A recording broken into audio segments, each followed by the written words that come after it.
So ever since I've hit AR50, I've suddenly had a lot of time to think about the story of Genshin Impact, and I wondered to myself, how will the story actually end? I also saw this video about the final boss being Paimon, which sparked an idea. What if I make my own theory of how Genshin Impact ends? That'll be cool. And almost 2 months later, here we are. So today I'll be making an animation showing how Genshin Impact will end, or should end. Actually, none of these really work because this isn't actually happening. But it's still a cool title. I've already shared the whole process on Patreon from start to finish while I was making it, so if you're interested, do check it out. Step 1. The idea. Since the whole story revolves around Aether looking for Lumine, of course it had to end with Aether finding Lumine, but I had no idea where, how, or why. Then I took help from an expert weeb and a total Genshin veteran, my sister.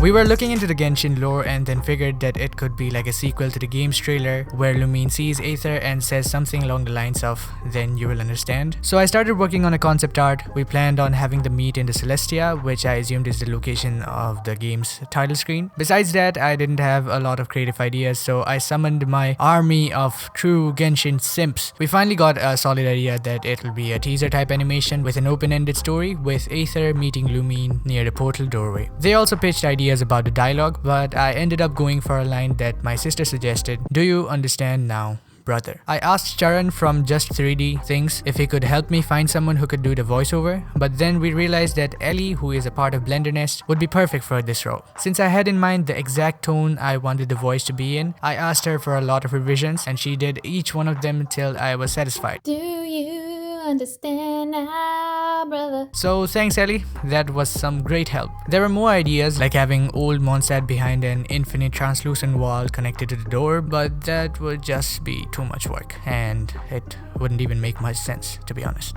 Step 2. The music.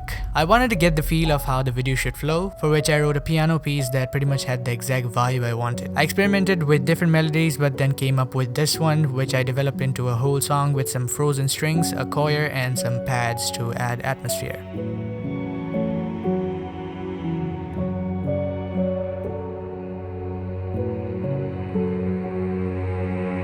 Step 3.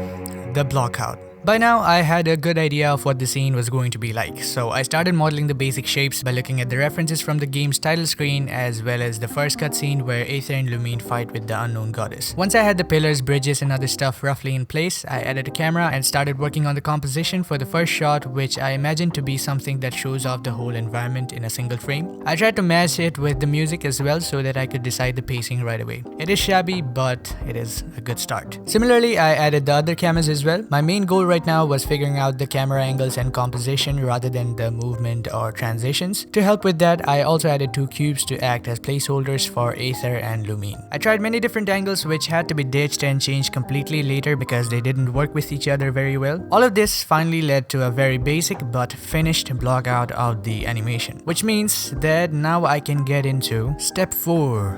The details. And by this I mean refining the pillars, bridge, the door, and some other objects. I made some more tweaks and the animation was already looking much nicer. Now I got bored of working on the scene and decided to work on the characters. I got Aether's model online, imported him into Blender, exported him as an FBX file, and then used a website called Mixamo to rig and animate him because I couldn't animate this insanity to save my life. I got 3 animations for Aether, one where he starts walking, one where he walks in a loop at his own place, and one where he stops walking. Mixing all of these animations in the same object seemed like a tedious nightmare, so I just decided to have 3 Aethers but just turn their visibility on and off whenever I needed to. And that actually worked. I also added Lumine in the same way, but she only had an idle animation for now. Step 5. Texturing. The next step was to give everything their color, which is done by texturing them. I use Substance Painter for this, which lets me paint the details directly on the model. Blender can also do this, but I'm very used to how Substance Painter works in this case, so I decided to use that. I also used some pre-made materials and tweaked them to fit the game's look. One thing I did wrong was that I put too much detail into the textures, which wasn't necessary at all since the original textures looked very stylized and hand-painted. I later removed the excess bumpiness and made them look flatter. Step 6. Shading. After the textures are added, it is now time to tell Blender how to make light react with these textures. The basic idea was to have the bright parts and the shadow have no fall off and just be a sharp line instead. This basically gives us that Genshin Impact anime look. Aether and Lumine came with their textures already, so I didn't need to worry about them. Their shading followed basically the same concept as the rest of the scene. There are videos that will explain this much better than I will, so I will link them in the description for you. Step 7. Lighting. Now is when everything works or everything fails. This is what I love and hate about 3D art. You just do what feels right or is correct, and it either turns out great or a terrible mess. All you can do is hope and have faith. And you can also hit that subscribe button so you get more of these breakdowns and increase your chances of not failing. For the lighting in the scene, I first added an HDRI to get some basic lighting first and then started working on the volumetrics for the bottom clouds. I added a larger volume covering the entire scene, which will act as our fog or mist. Then I realized that I have some more important things to worry about. So here comes Step 7.2. Lumine.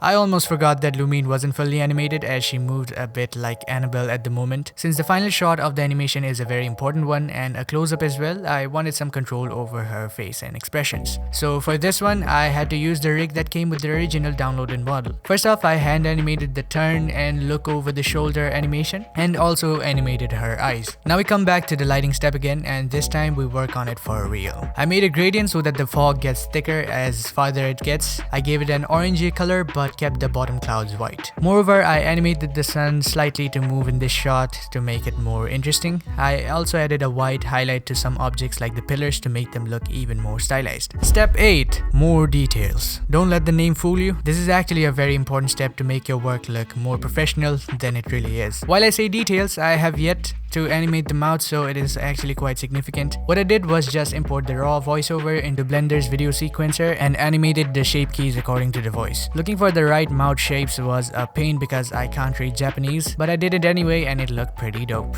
The next step was to add the unknown gods cube elements, which was the real twist in the story. This is what makes or breaks the immersion. So after some experimenting, I got this look that I was really proud of. I had the cubes emit as particles from the back of the portal and follow this curve object and engulf the camera. The curve had a force field to which the particles get attracted and they start following its shape. I leave a link to a detailed tutorial in the description, so do comment and remind me if I forget. For the cube shader, I made a mask of the edges by painting them directly. I used a Voronoi texture for the little dots in the middle. Then I added them together and this is what I got. After a full day of more minute tweaks and adjustments to make everything fit together, I was finally done with the scene. Now comes the final step, post-processing. After I rendered out the whole animation, I used DaVinci Resolve for color grading, adding sound effects, lens flares and all that cool stuff. I also added the Genshin Impact logo at the end to make it look legit. But then I realized that MiHoYo might sue me for impersonating them, so I added my own logo as well and also a disclaimer at the end. And that was all I did. The first recording of this project was on 20th February and I've been working on it in my free time between studies since then, and it is finally completed. This is probably the longest scene I've ever worked on, but it was incredibly fun. Now, take a deep breath and enjoy the final result.